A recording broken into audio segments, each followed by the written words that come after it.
Hello friends, welcome back. This is an ongoing podcast about natural law and consciousness.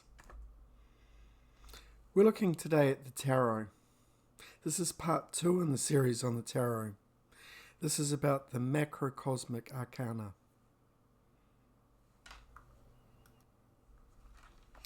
We're looking at the macrocosmic cards of the major arcana of the tarot.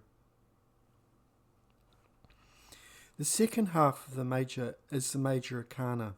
It's the second 11 cards numbered from 11 to 20. Remember, the numbering starts from 0 in the first half. So the major arcana, second half, is to do with the macrocosm. Now, we're also looking at the kabbalistic tree and how it relates to the tarot. The kabbalistic tree is a direct allegory and a symbolic corollary of the chakras of the body. The connections between the Kabbalah and the tarot relate to the four worlds of the Kabbalah. And they also relate to the four subdecks of the minor arcana. This is broken down to the power inherent in each of these suits or subjects.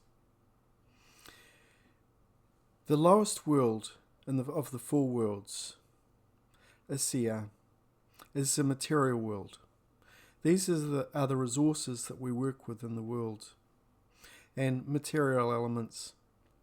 But often people make this mistake of thinking that these things are the most important. That's how our material wealth is all important in life. But they are the lowest in power. Our intellect would be the next up. The plane of Yetzirah.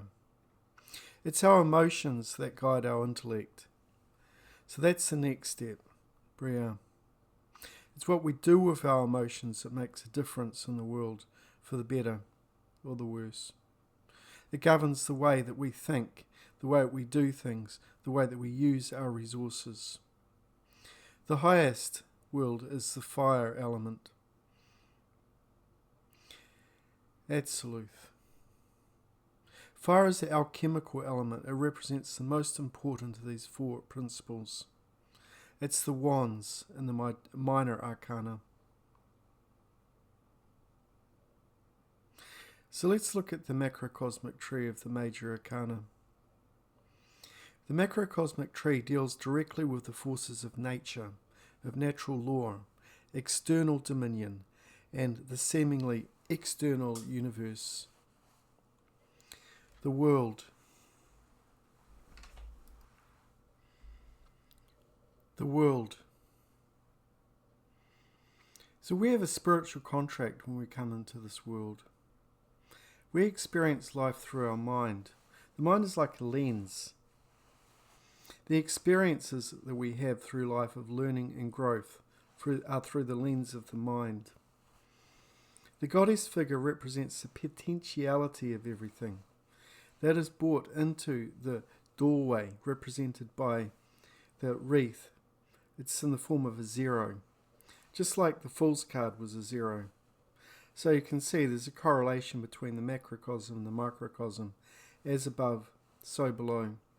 This is also called the correspondence principle. The soul and the universe are essentially reflections of each other. You can see on this card there are 4 angels. They are Leo, Aquarius, Taurus and Scorpio. They are the ruling houses of the quadrants of the zodiac. Each respective season, summer, spring, fall and winter, relate to these 4 quadrants.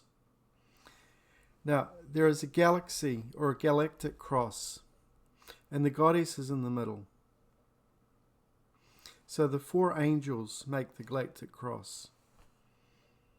And that's the pure potential of the void.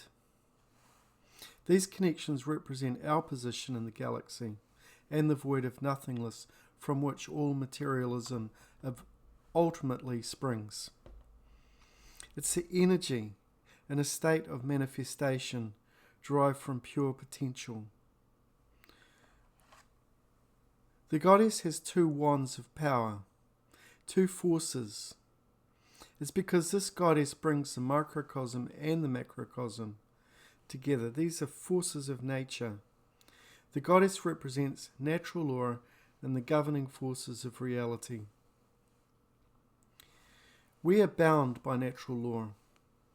And if you think that people can do whatever they want in this reality and get away with it, I tell you, people who think that are delusional.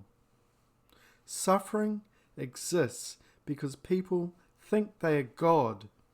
They think they can control and own these forces of nature, natural laws. And if we continue to ignore the forces of nature and break natural law and not work in harmony with them and continue to flaunt them and ignore them, then we will continue to suffer endlessly, and that suffering will increase. This goddess represents the forces of natural law. The symbols are derived from the realm of potential or the spiritual realm.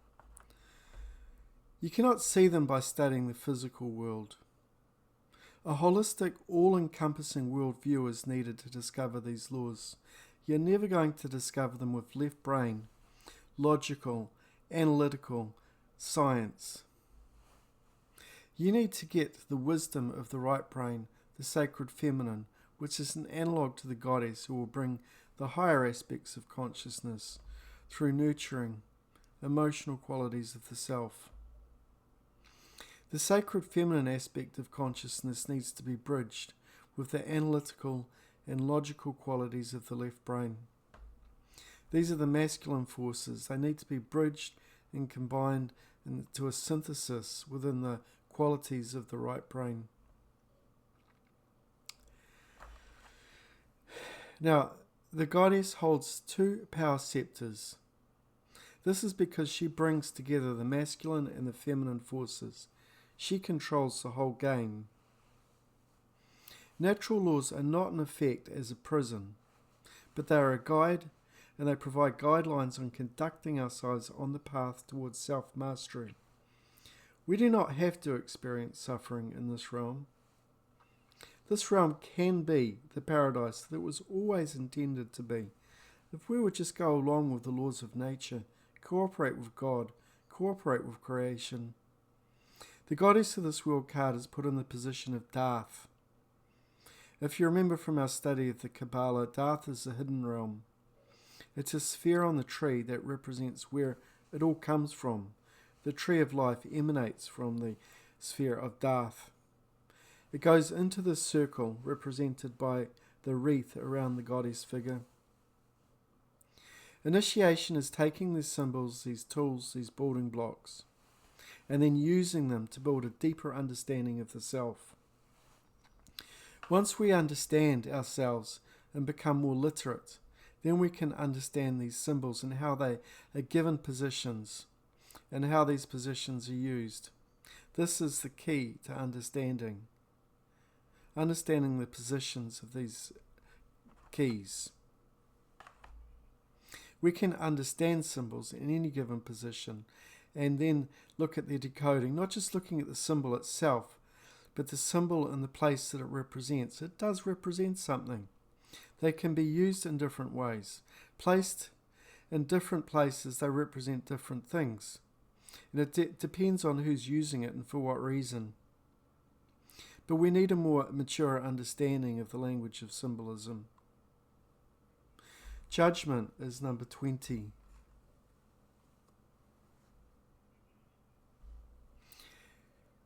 It says judgment on the bottom. There's an angel blowing a trumpet. The trumpet has a cross on it. There is a man, a woman, and a child rising from tombs. This represents the call out from purely material identified consciousness, from the mundane base consciousness of the world, and that there is a state of awareness to arise above from. And this is why it is in Malkuth's position. If you remember on the Kabbalah, Malkuth is the lowest position on the tree. It represents the earth, materialism, the physical world. These are forces of nature at work. All natural law principles and forces are forces of nature. We have no choice but to go along with these. So this is a wake-up call, a call to the base consciousness. It's saying, you're at the very bottom of the tree. Your path is upwards. And you can't do much of anything but move up from the tree to a higher state of consciousness. And until you hear and begin to respond to this call, which is the initiate's journey towards higher understanding, you will remain in base consciousness. Now, the cross here symbolizes crossing over into something new. It's a bridge. It's a journey, a paradigm, changing one's worldview. The cross is depicted with the horn. The horn is vibrationary energy, true vibrations. The judgment card is not negative. It's a call. It's the beginning of exercising our judgment, the wanting to know truth. When we do not know the truth, then we will not cooperate with natural law. Judgment can be, in that case, judgment could be seen as a negative card because we will experience judgment. Many times symbols have dual meanings. But we want to go along with this wake-up call. We exercise favourable judgment, and we can rise up from our state of being dead spiritually. Dark occultists refer to the mass of humanity as being dead. They say this because most people are in a state of being dead. Their thoughts, emotions, and actions are not in unison.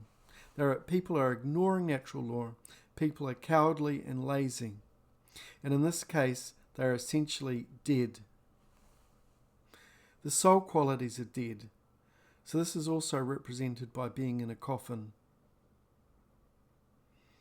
If identified with the material realm, you could be conditioned, manipulated, and put into a state of hypnosis. Dark occultists essentially own people in this state of complete slavery. They use them like puppets. They use dark manipulation techniques of consciousness. So this is a wake-up call to humanity. People are not waking up. Most people are lying in that coffin with the lid firmly closed. Our goal is to help sound that alarm with the angelic forces, doing a wake-up call to come out of this utterly dead state of awareness.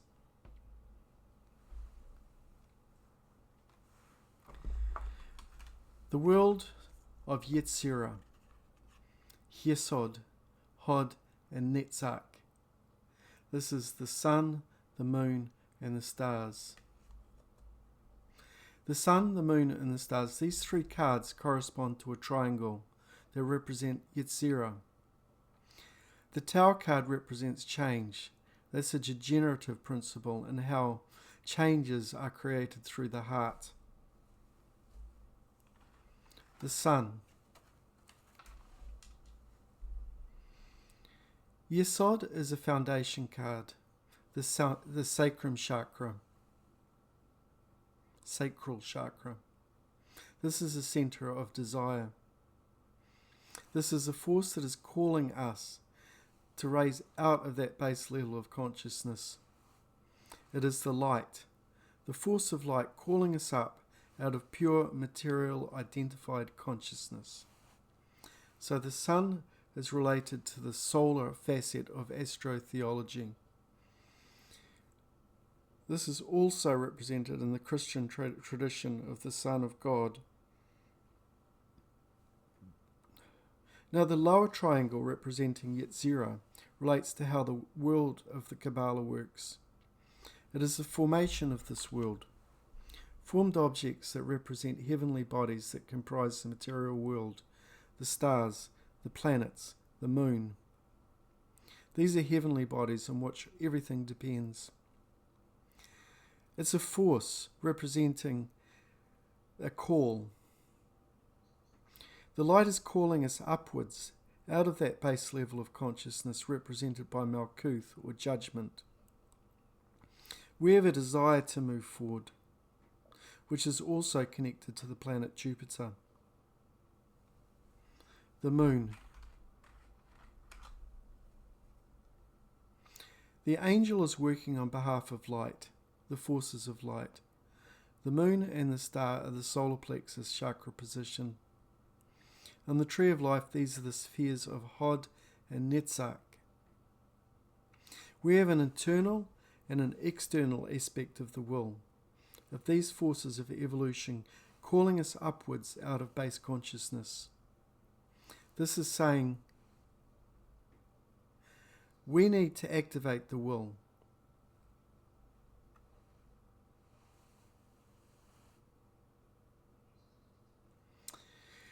These cards are in the will center position, the solar plexus, and therefore they are coloured yellow. The moon represents that we need to connect with higher forces that help us develop courage. One of the properties that enable getting in touch with these sacred feminine forces within us, or the proper brain aspect, is the left-hand pillar of Boaz, or the black pillar.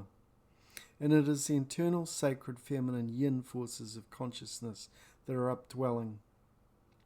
This is the lunar principle. The moon is on the pillar of severity. This acts in a dualistic role, two fundamental principles of courage and will. The star card.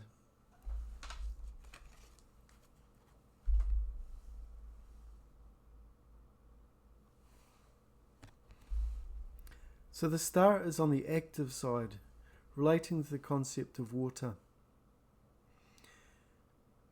She has 1 foot in the water and 1 on land. So this is to say bridging the material and the spiritual worlds. It's telling us that while we need to develop courage within us, we also need to use spiritual principles. Not actively see in the physical plane, we need to work on the ground. It is about acting in courage, which is from the solar plexus center. The star card in this position represents that we need to keep 1 foot on the spiritual plane and 1 foot on the physical plane. We need to be in this world, but not of it. We must work on the ground. We must play the game that's on the floorboard. But we're tasked to make changes on this physical plane, and we're not separated from the spiritual plane. It's the same energy. Physical matter is just energy condensed into a lower vibration. Experience may be had, knowledge can be gained, growth and progress can be made. We are working towards higher levels of awareness. The star card represents the understanding that we must be rooted in both worlds, acting as a bridge between them, and that the action must be taken in the physical world. This is the yang or male principle of work, bringing forth change. Working with natural law forces of creation. This is why it is on the masculine pillar of mercy. That would be the sphere of Netzach, which means victory. The world of Bria. The devil, temperance, and the tower. The Kabbalistic tradition is the central aspect of the triangle. That forms the world of Bria. Bria is the creative world, the world above Yetzirah. It's about the cards the sun, the moon, and the stars. Yetzirah is about the sun, the moon, and the star. The tower, the devil, and temperance are forged above that, in another world of a triangle of Bria. This connects back with the generative principle of care and how much we align ourselves with the forces of nature.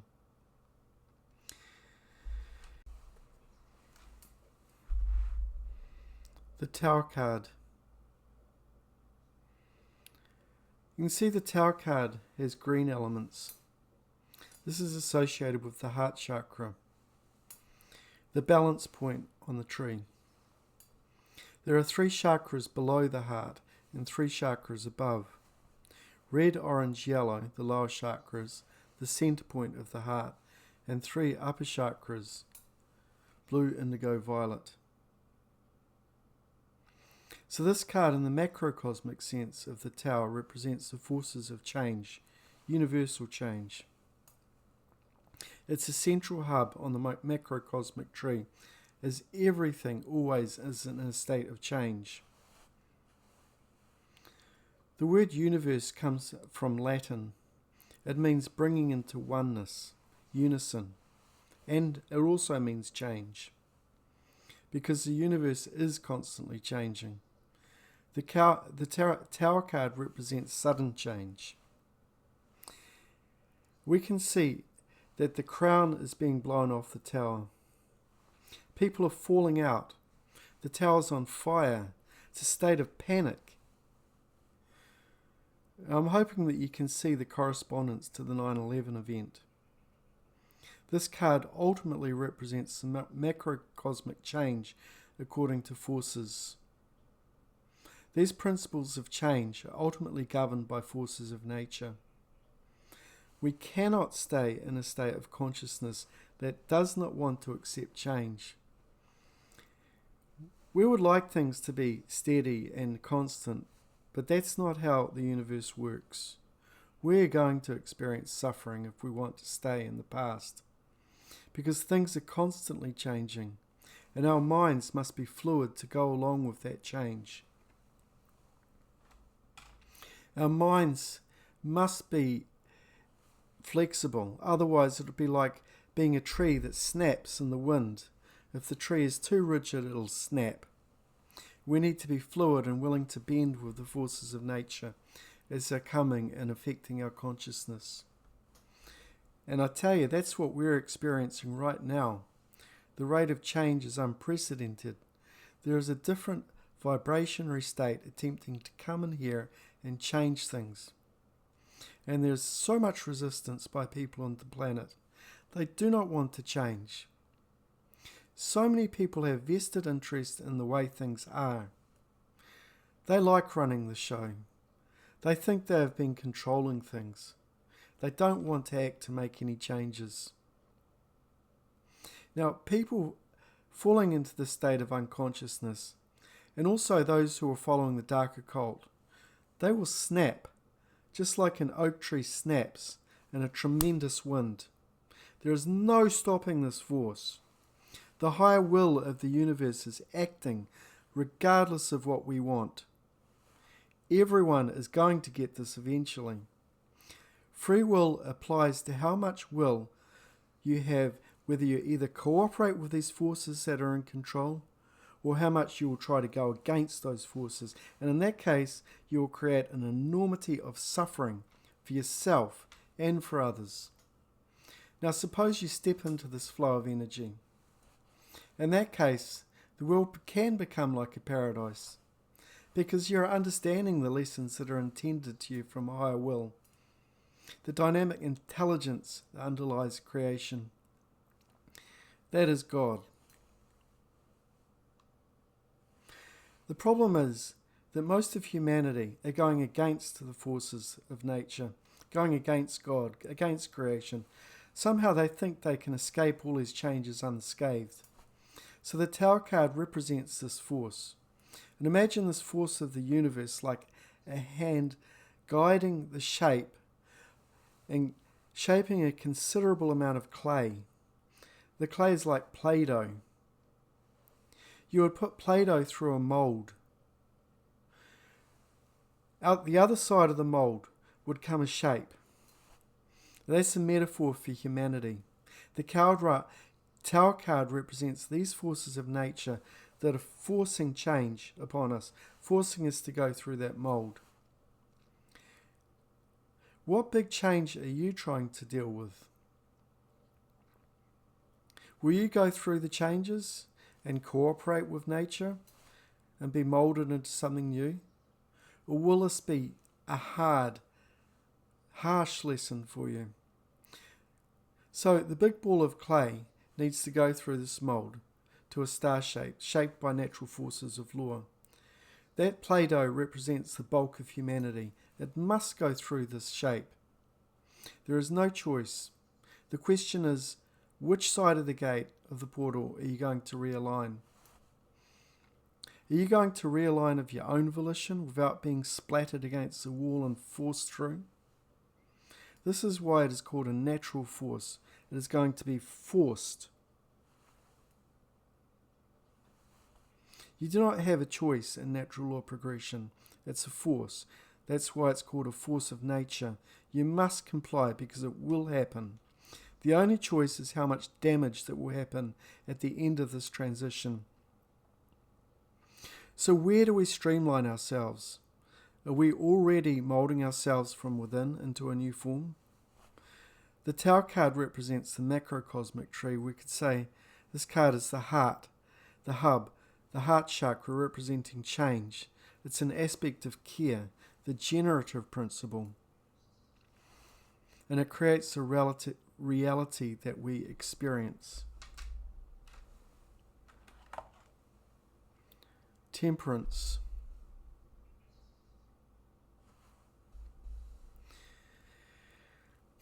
This is represented by an angel. The angel has a flow of energy. This is an alchemy card. The alchemist card on the pillar of mercy on the right hand side. This is a conference card representing the Sephira known as Yesod, which means mercy. These are the central hubs of these two pillars, representing going along or refusing to cooperate with natural law. Temperance is becoming the alchemist. It is accepting the natural forces of nature, accepting that there is a positive aspect to natural law. And these aspects are to teach us, to help us evolve. So you can look at that as natural law. These two cards, the Tower and Temperance, really as one. They represent our choices to either go along with or disengage from natural law. But both are connected to the Tower. And this forms the triangle of Bria, the creative world. The Devil. The Devil card is in the middle of the left pillar of the tree. This is the pillar of severity, on the Sephira known as Gebura. Gebura means severity. In its highest aspect, the Devil card represents going along with the forces of natural law. It's our free will decision not to engage, or to engage with high levels of awareness. But to not to engage in self-knowledge is to enslave ourselves. You can see on this card that there is a man and a woman. They are chained. They are subordinate to the devil. The devil is the force of devolution in consciousness, the pathway to hell.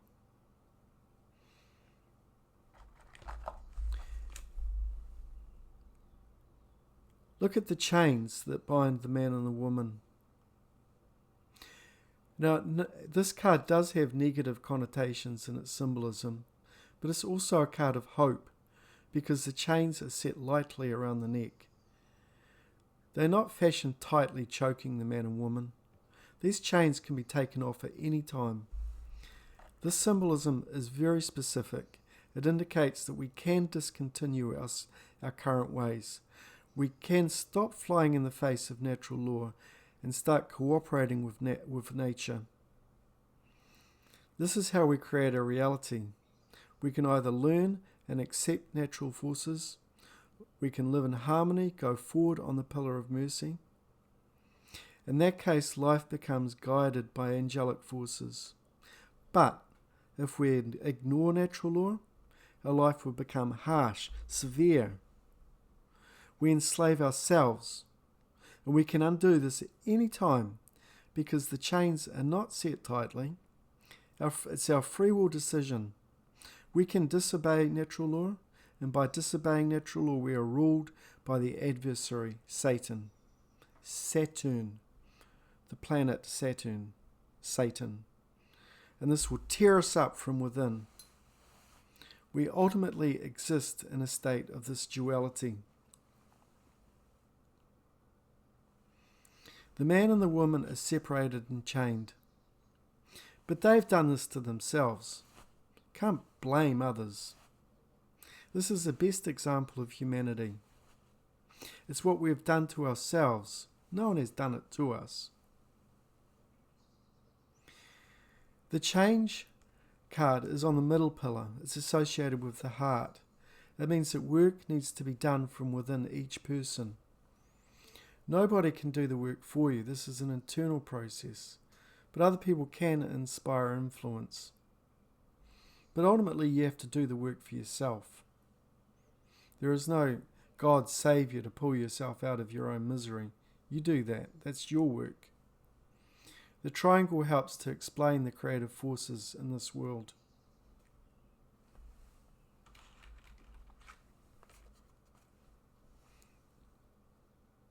Death.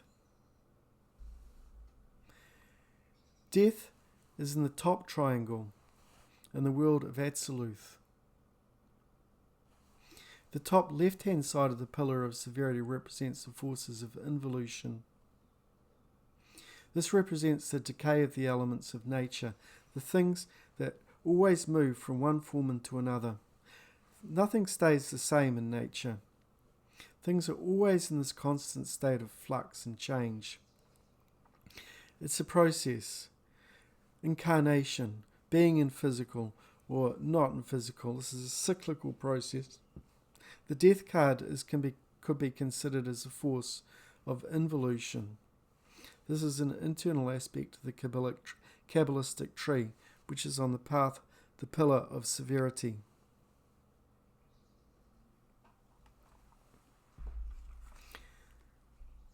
The Hanged Man. Now you may see this as a negative card, but this is the evolutionary principle. It's inherent in creation. The forces of nature are coming down through the physical in a process of evolution. He is represented by the initiate being pulled up out of the world tree of this cross. This is a crucified being, but he is also an illuminus. He is illuminated. He is the force of nature being made known to him.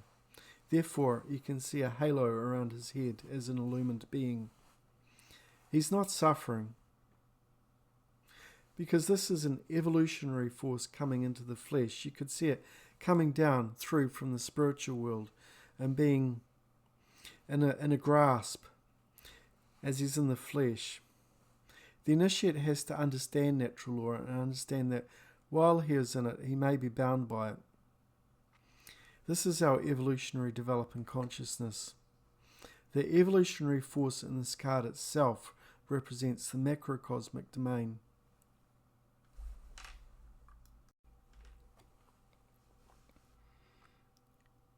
Justice.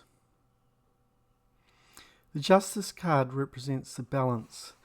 It is at the top level of the macrocosmic tree of life. This card represents truth and equilibrium, and it is the goal of creation. This is what the universe wants to accomplish, the result of great work, and it is called the Hermetic tradition. The king is seated between two pillars. He holds the sword of truth in his right hand. This is when proper moral action has been attained. Someone is released from the law. The king is ultimately sovereign because he will do the right thing for the sake of doing the right thing, not because he's bound by any law or consequences. This is a very high state of evolutionary development. It's a striving for the higher will of the universe. And once it has been balanced, it wants equilibrium, truth, and justice.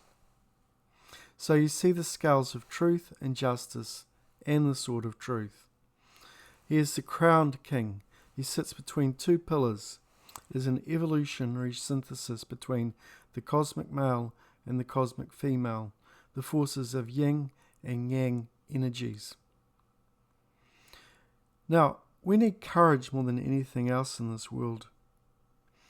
We need to move forward in consciousness. And to do that, we must become the sovereign king, the justice card.